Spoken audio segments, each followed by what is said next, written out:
நீங்கள் பார்த்து கொண்டிருப்பது உங்கள் ஜாஷ்வா டிவி. சகல ஜனங்களுக்கும் நற்செய்தி.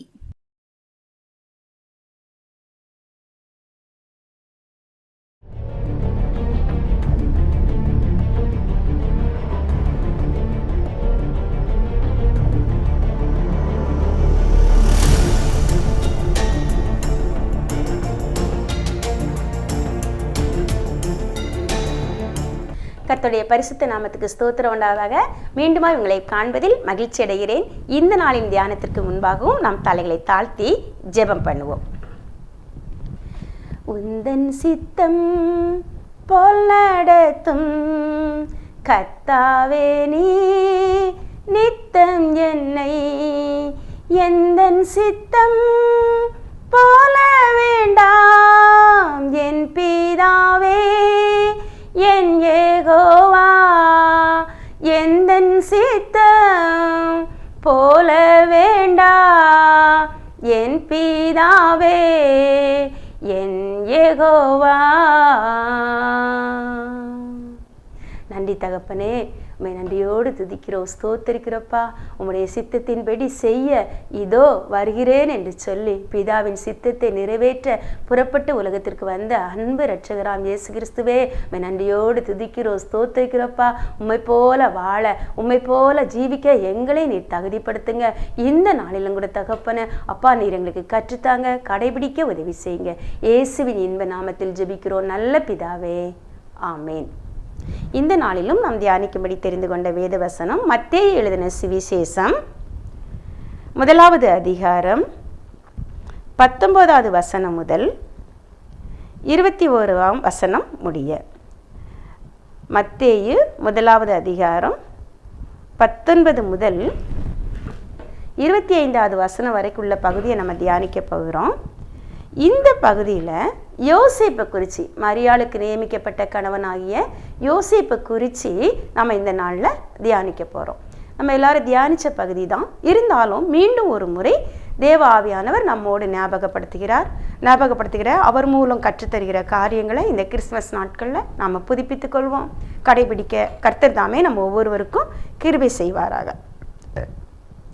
மத்தேயு எழுதின சுவிசேஷத்தில் 1வது அதிகாரத்தில் 18வது வசனம் சொல்லுது, இயேசு கிறிஸ்துவனுடைய ஜனனத்தின் விவரமாவது, அவருடைய தாயாகிய மரியாள் யோசேப்புக்கு நியமிக்கப்பட்டிருக்கையில் அவர்கள் கூடி வரும் முன்னே அவள் பரிசுத்த ஆவியினாலே கர்ப்பவதி ஆனாள் என்று காணப்பட்டது. இதை நம்ம கடந்த வாரத்தில் தியானித்தோம். பரிசுத்த ஆவியினால் யோசேப்புக்கு நியமிக்கப்பட்டிருந்தாங்க மரியாள். ஆனால் அந்த நாட்களில் ஆண்டவருடைய வார்த்தை அவங்களுக்கு வெளிப்பட்டது, பரிசுத்த ஆவியினால் அவங்க கர்ப்பவதி ஆவாங்க அப்படின்னு சொல்லி காபிரியல் சொன்னாங்க. ஸோ இப்போ அவங்க கர்ப்பவதி ஆயிட்டாங்க அப்படிங்கிறது 19வது வசனத்தில் பாருங்கள். அவள் புருஷனாகிய யோசேப்பு நீதிமானாய் இருந்து அவளை அவமானப்படுத்த மனதில்லாமல் ரகசியமாய் அவளை தள்ளிவிட யோசனையாய் இருந்தான். இப்போ பரிசுத்த ஆவியானாலே கர்ப்பவதி ஆனாள் என்று காணப்பட்டது. அப்போ இந்த காரியம் இதை மரியாள் தன்னுடைய இருதயத்தில் வைத்து சிந்திச்சு கொண்டு இருந்தாங்க. அவங்க இருதயத்தில் சிந்திச்சாங்கன்னா நிறைய இடத்துல மரியாளை குறித்து போடப்பட்டிருக்கு. ஆனால் யோசேப்புக்கு இந்த காரியம் என்ன செய்து தெரிய வருது. ஒருவேளை எப்படி தெரிய வந்திருக்கும் அப்படின்னு சொன்னால், ஒருவேளை மரியாளே என்ன செஞ்சுருக்கலாம், இதை என்ன செஞ்சுருக்கலாம், அவள் தனக்கு நியமிக்கப்பட்ட கணவன், ஸோ அவங்களுக்கு அதை தெரிவிக்கணும் அப்படின்னு சொல்லி ஆவியின் ஏவுதலால் அவங்க தெரிவிச்சிருக்கலாம். ஏன்னா இந்த மாதிரி எனக்கு ஒருத்தர் என்னை தேடி வந்தார், இப்படி சொன்னார், இந்த இப்போ என்னோட உடல்நிலையும் கூட அதற்கு ஏற்பதான் காணப்படுது அப்படிங்கிறத அவருக்கு ஏதோ ஒருவர் மூலம் எப்படியோ அதை என்ன செஞ்சுருக்கலாம், தெரியப்படுத்தியிருக்கலாம். அவர் சந்தித்து தெரியப்படுத்தினாங்களா, இல்லை யார் மூலமும் தெரியப்படுத்தினாங்களா நமக்கு தெரியாது. ஆனால் யோசேப்புக்கு காரியம் தெரிய வந்ததுங்கிறது இலத்துறது. அதனால தான் 19வது வசனத்தில் அவர் சொல்கிறாரு, அவர் நீதிமான் சொல்லி வேதமே அவருக்கு ஒரு சாட்சியை கொடுக்கு. ஸோ நீதிமான், தேவனுடைய பார்வையில் அவர் நீதிமானாக காணப்பட்டார். உலகத்தில் அம்மா அப்பா ஒரு தன்னோட மகளுக்கு ஏற்ற துணையை பார்க்கும்போது நல்லவனா அப்படின்னு விசாரித்து தான் என்ன செஞ்சுருப்பாங்க, பார்ப்பாங்க. ஆனால் கூட அவங்களுடைய கணிப்பு பல நேரங்களில் தவறாயிருது. ஆனால் இங்கே ஆண்டவரே யோசேப்பை மரியாளுக்காக தெரிந்து கொண்டாருங்கிறத நம்ம இதில் பார்க்கலாம்.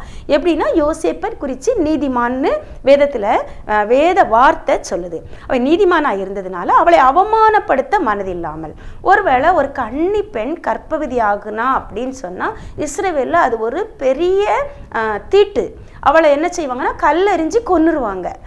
அப்படிப்பட்ட சூழ்நிலையில் இதை பொது இடத்துக்கு கொண்டு போனால் எல்லாருக்கும் தெரியப்படுத்தினா அவளுக்கு அவமானம் ஆயிரும். இதை அவங்க குடும்பமே எப்படியும் மேனேஜ் பண்ணிக்கிடட்டும் அப்படின்னு சொல்லி இதை குறித்து எப்படி நம்ம அவளை ரகசியமாக தள்ளிடலாம். அதாவது மற்றவங்களுக்கு காரியமும் தெரியக்கூடாது, இதனால தான் அவன் தள்ளி விட்டானோன்னு கல்யாணத்தை எப்படியாவது நிப்பாட்டிடணும். இதுதான் யோசேப்போட எண்ணம். இது சாதாரண மனிதர்களாகிய நானாக இருந்தாலும் நீங்களாக இருந்தாலும் எந்த குடும்பமாக இருந்தாலும் யோசிக்கக்கூடிய ஒரு காரியம்தான். இது மனித அறிவில் தவறானதே கிடையாது, யாராலும் ஏற்றுக்கொள்ள முடியாத ஒரு காரியம். ஸோ அவன் தள்ளிவிட யோசனையாக இருந்தது தவறும் இல்லை. அப்போது என்ன செய்யலாம், அவன் இருதயத்தில் பலவிதமான யோசனைகள், இப்படி செய்யலாமா, அப்படி செய்யலாமா, அதை காரணமாக செய்யலாமா, இதை காரணமாக செய்யலாமா, இல்லை நாம் எங்கேயாவது ஓடி போயிடலாமா கூட என்ன செஞ்சுருப்பான், அவன் தான் மேலே பழியை ஏற்றுக்கிட்டு ஓடி போயிடலாமான்னு கூட அவன் என்ன செஞ்சுருக்கலாம், யோசிச்சிருக்கலாம். திருமண காலம் வரோம்னா நம்ம எங்கேயாவது தப்பிச்சு போயிடணும் அப்படின்னு சொல்லலாம். பலவிதமாக யோசனையாக இருக்கையில் 20வது வசனத்தில் பாருங்கள், அவன் இப்படி சிந்தித்து கொண்டு இருக்கையில் கர்த்தருடைய தூதன் சொப்பனத்தில் அவனுக்கு காணப்பட்டு, தாவீதின் குமாரனாகிய யோசேப்பே, உன் மனைவியாகிய மரியாளை சேர்த்து கொள்ள ஐயப்படாதே, அவளிடத்தில் உற்பத்தியாக இருக்கிறது பரிசுத்த ஆவியினால் உண்டானது. இப்போ அவன் அப்படி யோசித்துக்கிட்டே பலவிதமான எண்ணங்களோட தூங்கிட்டான். தூங்கின போது தூக்கத்தில் சொப்பனத்தில் தூதன் என்ன செய்கிறாரு, அவருக்கு மரியாளோடு பேசின மரியாள்கிட்ட பிரத்யட்சமாக பேசின தேவதூதன் இப்போது யோசேப்புக்கிட்ட எப்படி பேசுகிறாரு, சொப்பனத்தில் பேசுகிறாரு. அவள் சொல்கிறா, என்னோட்ட ஒரு தூதன் தான் பேசினாருங்கிறது கட்டாயம் என்ன செஞ்சுருக்கோம், தூதன் மூலம்தான் இந்த செய்தி அறிவிக்கப்பட்டது மரியாளுக்குங்கிறது யோசேப்புக்கு தெரிஞ்சிருக்கும். அதே தூதன் அதே ஒருவேளை நிச்சயம் அடையாளம்லாம் சொல்லியிருந்திருப்பாங்க. அந்த சொப்பனத்தில் காணப்பட்டு அவர் என்ன சொல்கிறாரு யோசேப்புக்கிட்ட, யோசேப்பே நீ மரியாளை சேர்த்துக்கொள்ள ஐயப்படாத, சந்தேகப்படாத, நீ மரியாள் மேலே எந்த சந்தேகமும் பட வேண்டாம். ஏன்னா மாம்சத்தில் 1000 சந்தேகம் வரும். அவள் சொல்கிறது உண்மையா பொய்யா, இல்லை வேற எதையாவது இப்படி கதை கட்டுறாங்களா, கட்டுக்கதை விடுறாங்களா, இதெல்லாம் நம்ம என்ன, ஏன்னா நிச்சயம் உலகம் சொல்கிறோம், நம்ம என்ன காதலியா பூ வச்சிருக்கோம், இதெல்லாம் நடக்கிற காரியமா, இப்படிலாம் என்ன செஞ்சுருக்கோம் சொல்லியிருக்கோம். ஆனால் தேவனா செங்கடலை 2ஆக பிரித்தவர். ஆனால் மரியாள் எப்படி அதை ஏற்றுக்கொண்டா, செங்கடலை 2ஆக அவர் பிரித்தார், யோர்தானை குவியலா குவிச்சார், எரிகோ மதிலை இடித்தார், வனாந்திரத்தில் இஸ்ரேல் ஜனங்களை நடத்தினவர், ராஜாக்களோட காலத்தில் யுத்தங்களில் ஜெயத்தை தந்தவருங்கிறதெல்லாம் நம்ம அற்புதம் ஆச்சரியம் 1000 தினம் தியானித்தாலும் முடிவில்லாத அற்புதங்களை நம்ம வேதத்தில் பழைய ஏற்பாட்டில் தியானிக்கலாம். இதெல்லாம் மரியாள் அறிஞ்சிருந்ததுனால தான் தேவனால் கூடாத காரியம் ஒன்று இல்லைன்னு சொன்னோன்னா அவள் வார்த்தைக்கு தன்னை அர்ப்பணிச்சிட்டா. இப்போ அடுத்த போராட்டம் யாருக்கு அப்படின்னா யோசேப்புக்குள்ள இந்த போராட்டம் வரும்போது யோசேப்புக்கிட்டேயும் தேவதூதன் சொல்றாரு, சந்தேகப்படாத, இதெல்லாம் நான் தான் போய் மரியாளுக்கு அறிவிச்சேன், மரியாளோட வயிற்றில் உண்டாயிருக்கிற கற்பம் மனுஷரால் உண்டானது அல்ல, அது பரிசுத்த ஆவியினால் உண்டானது அப்படின்னு சொல்லி போய் என்ன செஞ்சாரு, அவளுக்கு அறிவிச்ச போது சொல்லிட்டு அதுக்கப்புறம் நிறைய சொல்றாரு. தொடர்ந்து பைபிளில் உள்ள எல்லா காரியத்தையும், அவருக்கு இயேசு என்று பெயரிடுவாயாக, நீ பிறக்க போற பிள்ளைக்கு இயேசுன்னு பெயரிடணும், அந்த பொறுப்பை நான் அவருக்கு கொடுத்துருக்கேங்கிறத அங்கே தூதன் என்ன செய்யறாரு, இதெல்லாம் அவர் என்ன செய்யலை, மரியாள் கிட்ட சொல்லலை, உனக்கு ஒரு குழந்தை பிறக்கும், அந்த பிள்ளைக்கு இயேசுன்னு பெயரிடணுங்க வார்த்தை பொறுப்பை ஆண்டவர் மரியாள் கிட்ட கொடுக்கல, யோசேப்பு கிட்ட கொடுத்தாரு. அடுத்தால சொல்றாரு, இது ஒரு கன்னிகை கர்ப்பவதியாகி ஒரு குமாரனை பெறுவாள், அவருக்கு இம்மானுவேல் என்று பெயரிடுவார்கள் என்று சொன்னான்.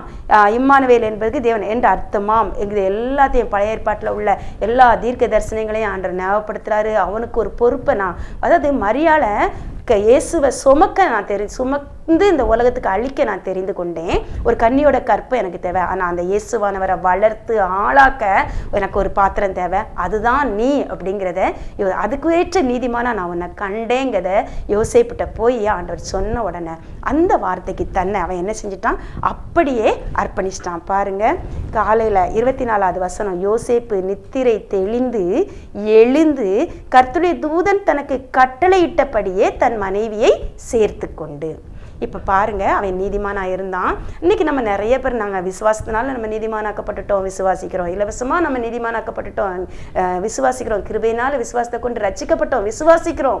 வார்த்தையை விசுவாசிக்கிறோம், எல்லாம் விசுவாசிக்கிறோம், கிறிஸ்தவங்கிறத விசுவாசிக்கிறோம். ஆனால் ஆண்டருடைய இந்த சிரமமான கட்டளையை அவருடைய ராஜ்யத்தின் மேன்மைக்காக, அவருடைய நாமத்துக்காக அவமானப்படுவதை நம்ம சந்தோஷமாக ஏற்றுக்கொள்கிறோமா அப்படிங்கிறது ஒரு பெரிய கேள்விக்குறி. அப்படிப்பட்டவங்களை தான் ஆண்டவர் தன்னுடைய ராஜ்யத்தின் பணிக்காக அவர் பயன்படுத்த முடியும். அப்படி அர்ப்பணித்தவங்களை மட்டும்தான். எல்லாருக்கும் இந்த பாடு கிடையாது. எல்லாருக்கும் பரலோகம் உண்டு, கவலைப்பட வேண்டாம். விசுவாசித்த எல்லாருக்கும் பரலோகம் உண்டு, விசுவாசித்த எல்லாருக்கும் சந்தோஷம் உண்டு, சமாதானம் உண்டு.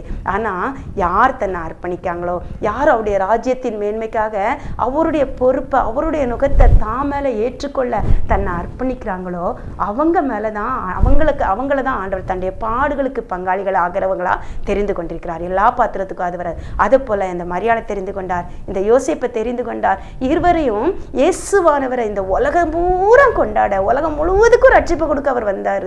ஆனால் அந்த ரட்சிப்பை வெளிப்படுத்துகிற கருவிகளா இந்த மரியாளையும் இந்த யோசேப்பையும் ஆண்டவர் தெரிந்து கொண்டார். கர்த்தருடைய தூதன் கட்டளையிட்டபடி அதுக்கப்புறம் அவர் எந்த சந்தேகத்துக்கோ எந்த சஞ்சலத்துக்கோ, தன்னுடைய ஒருவேளை தன்னுடைய குடும்பம் தன்னை என்ன சொல்லும், இந்த சமூகம் தன்னை என்ன சொல்லும், ஒருவேளை அவனை அசிங்கமாக பேசியிருக்கான், இவ்வளோ போய் கட்டியிருக்கான் பாரு அப்படின்னு கூட அவன் கூட சேர்ந்த 4 பேர் என்ன செஞ்சிருப்பாங்க, பேசியிருப்பாங்க.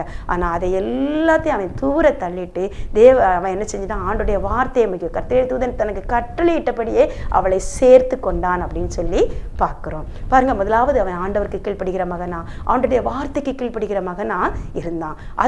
அதை போல நாமும் நம்முடைய வாழ்க்கையில ஆண்டுடைய ராஜ்ய பணிக்காக நம்ம அப்படியே ஆண்டுடைய வார்த்தைக்கு கீழ்ப்படுகிறவளா, ஆண்டுடைய சத்தம் நமக்கு வரும்போது ஆண்டுடைய திருச்சத்தத்தை கேட்கக்கூடிய அளவுக்கு, ஒருவேளை நேரடியாலாம் பேசல, அற்புத அடையாளமாலாம் அவர் பேசல, கனவுல வந்த வார்த்தைக்கு அவன் கட்டுப்படுகிறவனா காணப்பட்டான். அதே போலதான் நம்ம ஒருவேளை சிறு பிள்ளைகள் மூலம் கேட்கலாம், ஏதோ ஒரு விதத்தில் ஆண்டுடைய வார்த்தை நமக்கு கடந்து வரலாம், ஆண்டுடைய கட்டளை நமக்கு கடந்து வரலாம். அதுக்கு கீழ்ப்படிய நமக்கு, ஐயோ இதை கீழ்ப்படிஞ்சா எனக்கு இவ்வளோ அவமானம் வருமே, இவ்வளோ நிந்த வருமே, இத்தனை பேர் என்னை தப்பாக பார்ப்பாங்களே, இது வரைக்கும் நான் கட்டி காத்துக்கிட்டு வந்த என்னுடைய குடும்பத்து மேன்மை, பாரம்பரிய மேன்மை எல்லாம் பரிகசிக்கப்படுமே, என் நிமித்தம் என்னுடைய தேவ பக்தியை தூசிப்பாங்க, இவாகெல்லாம் ஜெபம் பண்ணணுமா, இவெல்லாம் பைபிள் எடுத்துக்கிட்டு அலையணுமா, இவெல்லாம் ஊழியம் பண்ணணுமா, இவா 4 பேருக்கு சுவிசேஷம் சொல்லணுமா அப்படின்லாம் சொல்லி யாமூலம் தேவனுடைய நாமம் தூசிக்கப்படுமே, தேவன் தூசிக்கப்படுவாரே அப்படிங்கிறதெல்லாம் அவ யோசிக்க. ஒருவேளை இதெல்லாம் மரியாளோட இருதயத்திலையும் வந்திருக்கும், யோசேப்போட இருதயத்திலையும் வந்திருக்கும். ஆனால் ஆண்டவர் சொல்லிட்டாரு, என்னுடைய அதனால தான் பின்னாட்களில் இருக்கு, சீசர்களை குறித்து இருக்கு, என் நாமத்திற்காக அவங்க அவமானப்படுகிறதையும் சந்தோஷமா எண்ணினாங்க அப்படின்னு சொல்லி. இதுதான் விசுவாசிகளுக்கும் சீசர்களுக்கும் உள்ள வித்தியாசம். சீசர்கள் தேவனுக்காக அவமானத்தை சுமக்கவும் தங்களை அர்ப்பணிப்பாங்க. அந்த அவமானத்தின் பாத்திரமா, அவமானத்தின் சின்னமா இந்த யோசேப்பு மரியாளும் அன்னைக்கு காணப்பட்டாங்க. கர்த்தருடைய கட்டளையிட்டபடியே அவளை சேர்த்து கொண்டான், அவளை பராமரிச்சான், பாதுகாத்தான். பின்னால நமக்கு தெரியும். அது மாத்திரம் இல்லை, லூக்கா சுவிசேஷத்தில் பார்த்தோன்னு சொன்னால் குடிமதிப்பு எழுதப்படும்படி ஒரு சட்டம் வருது.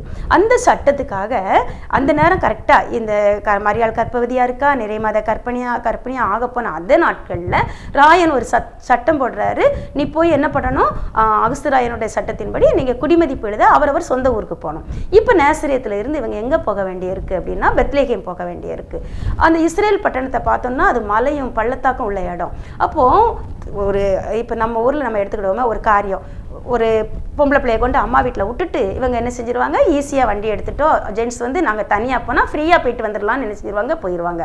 ஆனால் இங்கே அவள் மரியாதை கூட்டிகிட்டு போக வேண்டிய நிர்பந்தம், கட்டாயம் போய் 2 பேரையும் நேரில் தான் போய் கொடுக்கணும். ஸோ இப்போ நிறைய மாத கர்ப்பிணியையும் கூட்டிக்கிட்டு அந்த மலை நாட்டில் இருந்து அவங்க மலையும் பள்ளத்தாக்கும் மாறி மாறி மாறி ஏறி கடந்து பெத்லேகேம் வரணும். இது ஒரு கடினமான பணி. இவனுக்கு இன்னும் அவள் மனைவி ஆகலை. அவன் நியமிக்கப்பட்டிருக்கான். இயேசுவானவர் பிறக்கிற வரைக்கும் அவளை மனைவியா அறியல, அவங்க கூடி வாழல அப்படின்னு சொல்லி வேதம் சொல்லுது. அந்த அளவுக்கு அர்ப்பணிப்போட தியாகத்தோட தன்னை கட்டுப்படுத்தி அவளை பேணி பராமரிக்கிற ஒரு மனிதனா யோசேப்பு காணப்பட்டான். இந்த நாட்களில் ஆண்டவருக்காக நாம நம்மை கட்டுப்படுத்துகிறவர்களா, நம்முடைய ஆசைகளை கட்டுப்படுத்துகிறவர்களா, நம்முடைய எதிர்பார்ப்புகளை கட்டுப்படுத்துகிறவர்களா நம்ம ஜீவிக்கிறோமா?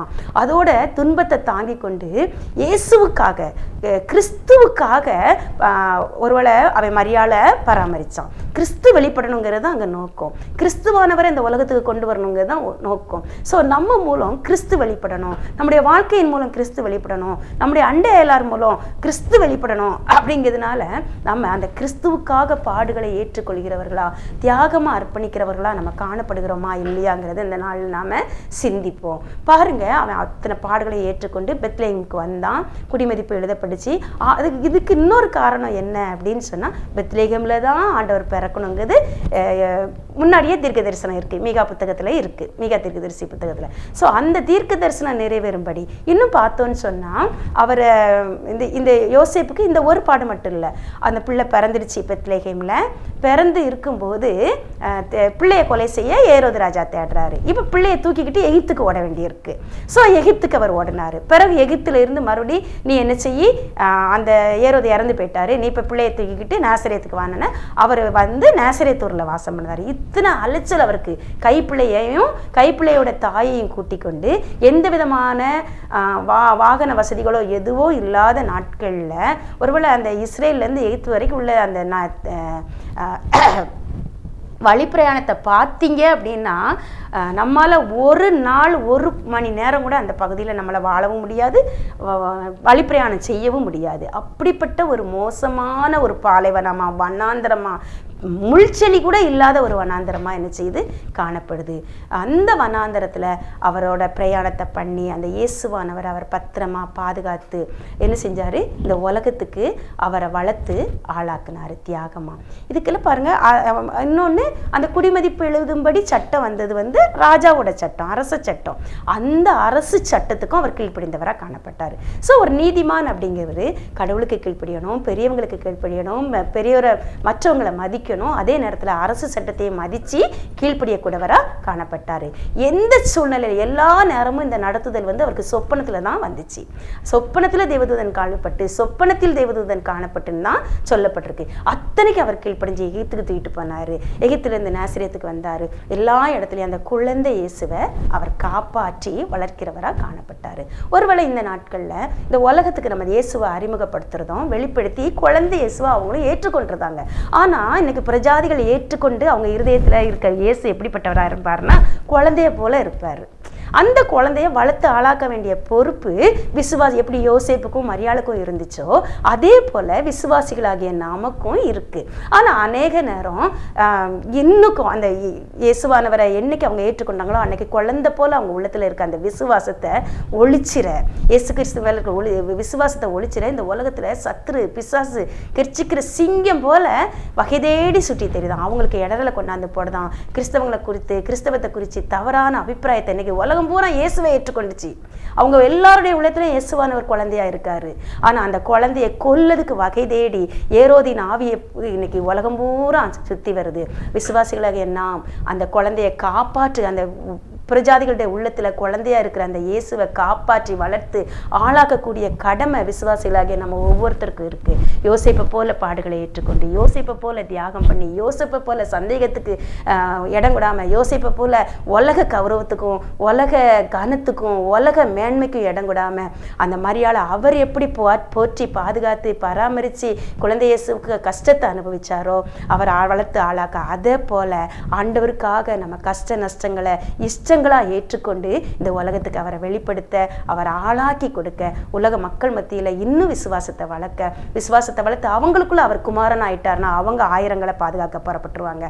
அந்த மேன்மையான கடமை நமக்கு இருக்குங்கிறத உணர்ந்து நாம் இந்த நாட்களில் நம்ம ஆண்டவருக்கு யோசேப்பை போல நம்ம அர்ப்பணிப்போம். உலக சட்டத்திட்டங்களுக்கும் கீழ்ப்படிவோம், உன்னதருடைய சட்டத்திட்டங்களுக்கு உடனடியாக கீழ்ப்படிவோம். அவன் உடனே சேர்த்துக்கிட்டான், வேற யார்கிட்டையும் போய் ஆலோசனை கேட்கல. ஆண்டோடைய ஆலோசனைக்கு அப்படியே கீழ்ப்படிஞ்சு அப்படியே உடனே கீழ்ப்படிஞ்சு மரியாளை சேர்த்து கொண்டு அவனோட வாழ்ந்து உள்ள இயேசுவானவர் சிலுவையில் மரித்த போது யோசேப்பு உயிரோட இல்லை. என்னைக்கு அவரை குமாரனாக்கினாரோ அன்னைக்கு அவருடைய கடமை அவர் நிறைவேற்றி கடவுள்கிட்ட அவர் கடந்து போயிட்டாரு. உலகத்தில் மரியாளும் ஜீசஸும் தான் இருந்தாங்க. ஸோ அவருக்கு கொடுக்கப்பட்ட பொறுப்பை நிறைவேற்றினவராக அவர் தேவ சமூகத்துக்கு போய் சேர்ந்தார். நாமும் நம்முடைய வாழ்க்கையில் இந்த நாட்களில் யோசேப்பு போல அவருடைய திருச்சித்தத்தை நிறைவேற்ற என்னை நான் அர்ப்பணிக்கிறேன்னு சொல்லி நம்ம அர்ப்பணிப்போம். தலைகளை தாழ்த்தி ஜெபம் பண்ணுவோம். ஆசை பாசம் பற்று அனைத்தையும் பீடத்தில் ஆயனை நான் படைத்தேன். ஆசை பாசம் பற்று அனைத்தையும் பீடத்தில் ஆயனை நான் படைத்தேன். மோசவழிதனை முற்றும் அகற்றியன் முன்னவானினை தோழுவே. மோசவழிதனை முற்றும் அகற்றியன் முன்னவானினை தோழுவே. நன்றி இயேசப்பா, நன்றியோடு துதிக்கிறோம், ஸ்தோத்தரிக்கிறோம். யோசேப்பின் மூலம் கற்றுத்தந்தவரே நன்றியோடு துதிக்கிறோம், ஸ்தோத்தரிக்கிறோப்பா.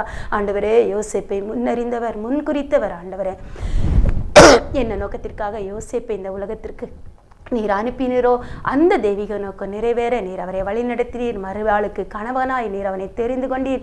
இயேசுவிற்கு வளர்ப்பு தகப்பனாய் நீர் அவனை தெரிந்து கொண்டீர். இயேசப்பா, அதற்கு தன்னை ஒப்பு கொடுக்க கீழ்ப்படுதலையும் அர்ப்பணிப்பேன் நீர் அவருக்கு ஆண்டவரே கொடுத்திருந்தீர். அதை சரியாய் பயன்படுத்தும் ஞானத்தை கொடுத்தீர். இயேசப்பா, அதுபோல் இந்த நாட்களில் எங்களையும் உங்கள் கரத்தில் கொடுக்கிறோம். நீர் என்ன நோக்கத்திற்காக, உங்களுடைய ராஜ்ய மேன்மைக்காக பயன்பட நீர் எந்த தரிசனத்துக்காக எங்களை தெரிந்து கொண்டீரோ அதற்கு எங்களை நாங்கள் ஒப்பு கொடுக்கிறோம், எங்களை அர்ப்பணிக்கிறோம்.